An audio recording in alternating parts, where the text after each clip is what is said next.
Welcome back, guys. Clan Brandalorian. I'm the Brandalorian, and let's get into the episode 3 breakdown of Ahsoka.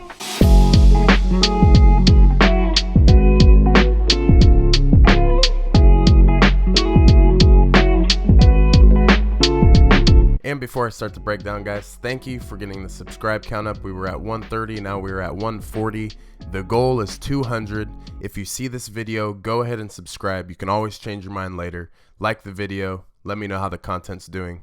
But otherwise, let's get into it. So as the episode starts, we're in the T6 shuttle and we're flying through hyperspace. It's Hu Yang, Ahsoka, and Sabine Wren. As soon as the door opens, Sabine is training with Hu Yang. And it's sort of sparring with holographic lightsabers that Hu Yang has, about 4. Kind of calls back to General Grievous wielding 4 lightsabers. This is really cool. After the training, it shows where Sabine had made strikes through and outside of the holographic little blade. So this was really cool. He was able to tell Sabine, some were good, but some weren't so great. And this is cool because this is a new style of holographic training that we get to see in Star Wars. And then after this set of training, Ahsoka did mention Zatachi, which is a form of lightsaber battle, blind, as this could call back to Luke with Old Ben on the Millennium Falcon in episode 4, with the shield over the face showing him going against the remote. But this is more of sparring, not deflecting. But this kind of calls back to Kanan Jarrus as well because, he was blinded by Maul and he was able to wear a shield over his face and he was still fighting with a lightsaber. Ahsoka then trains Sabine and is able to walk around her quietly, letting her hear her voice. But Ahsoka's main goal is to teach Sabine discipline. We do know that Sabine is a Mandalorian, so some training to her may be hard at first because she is not fully disciplined in Jedi arts. Ahsoka then trains Sabine to use her instincts. And as this went on, Sabine then started to grasp feelings and she was able to know where Ahsoka was at all times. And this scene did last about 5 minutes, but it was great. Then we get the title card, but right before, we're getting to see the relationship between Ahsoka and Sabine being rekindled.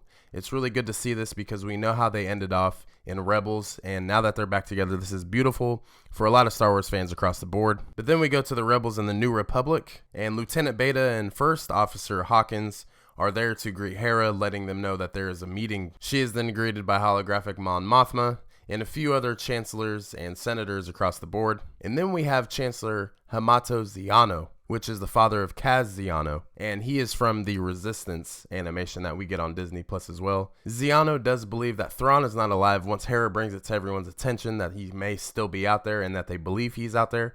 But then Ziano kind of shuts it down and is like, hey, this is all a ploy just to get Ezra Bridger back. Tells Hera that he died heroically. This does not make Hera happy, but she has to keep herself calm and collected. That way she doesn't act a fool in front of Mon Mothma to get approval to go to Cetos. Because she does want to be there with Ahsoka and Sabine, but at the same time, the Republic will not grant her the permission to go out there. The Republic finally has 6 to 7 years without the Empire, and they're finally doing things after a long reign of the Empire.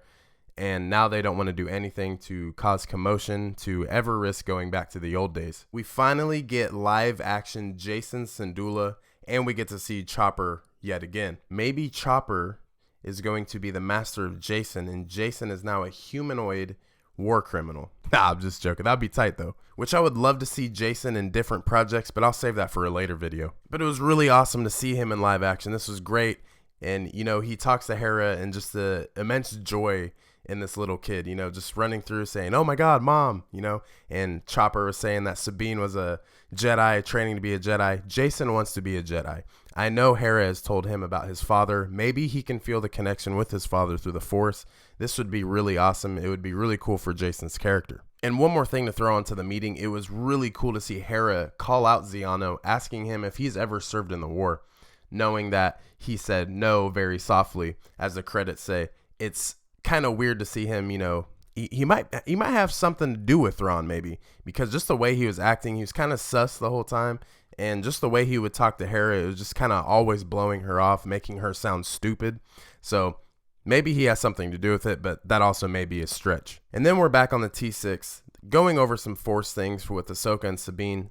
Sabine says that she cannot feel the Force and she doesn't understand how it works, as Ahsoka then explains that it's in all living things, meaning it can be in Sabine. But then again, Ahsoka kind of shows off a little and grabs the cup with the Force, and then we go into a new scene and we do see Sabine try to use the Force to pull the cup to her. But then Hera is finally in over comlink. All communication is muffled as soon as they get to the Denab system, and then they fall out of hyperspace. Huyang then addresses that there is something else around the planet in its orbit.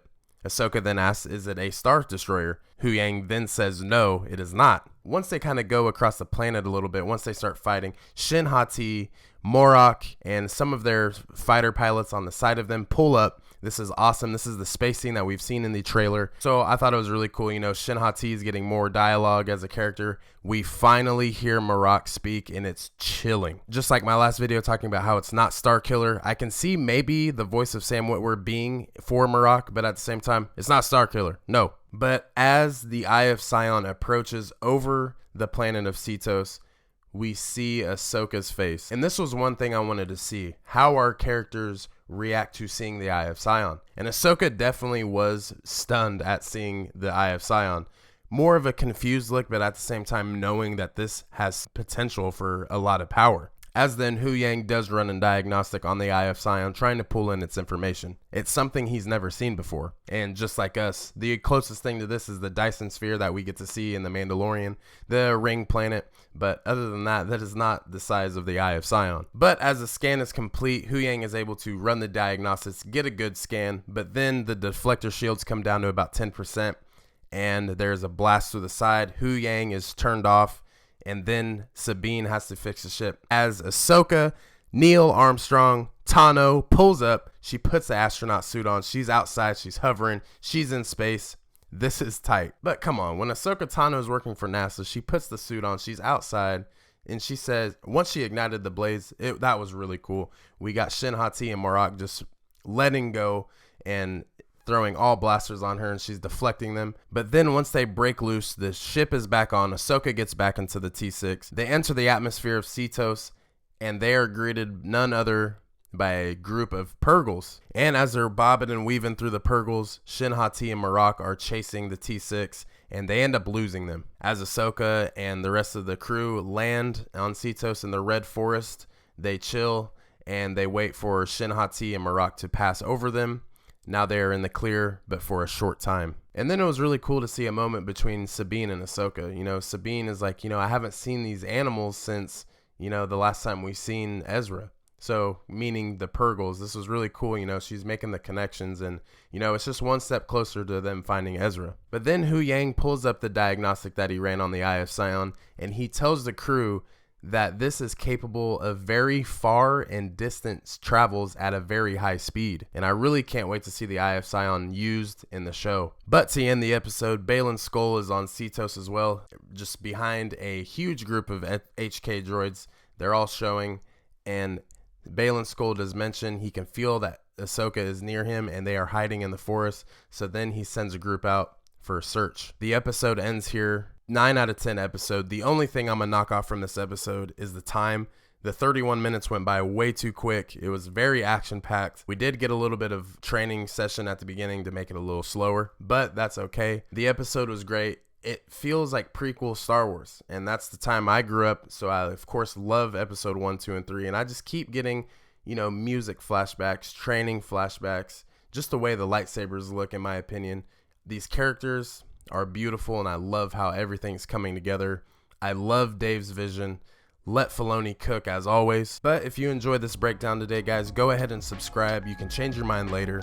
Let me know how the video was. Comment and let me know what you think. But as always, guys, thank you for watching. Brandalorian, I'm out.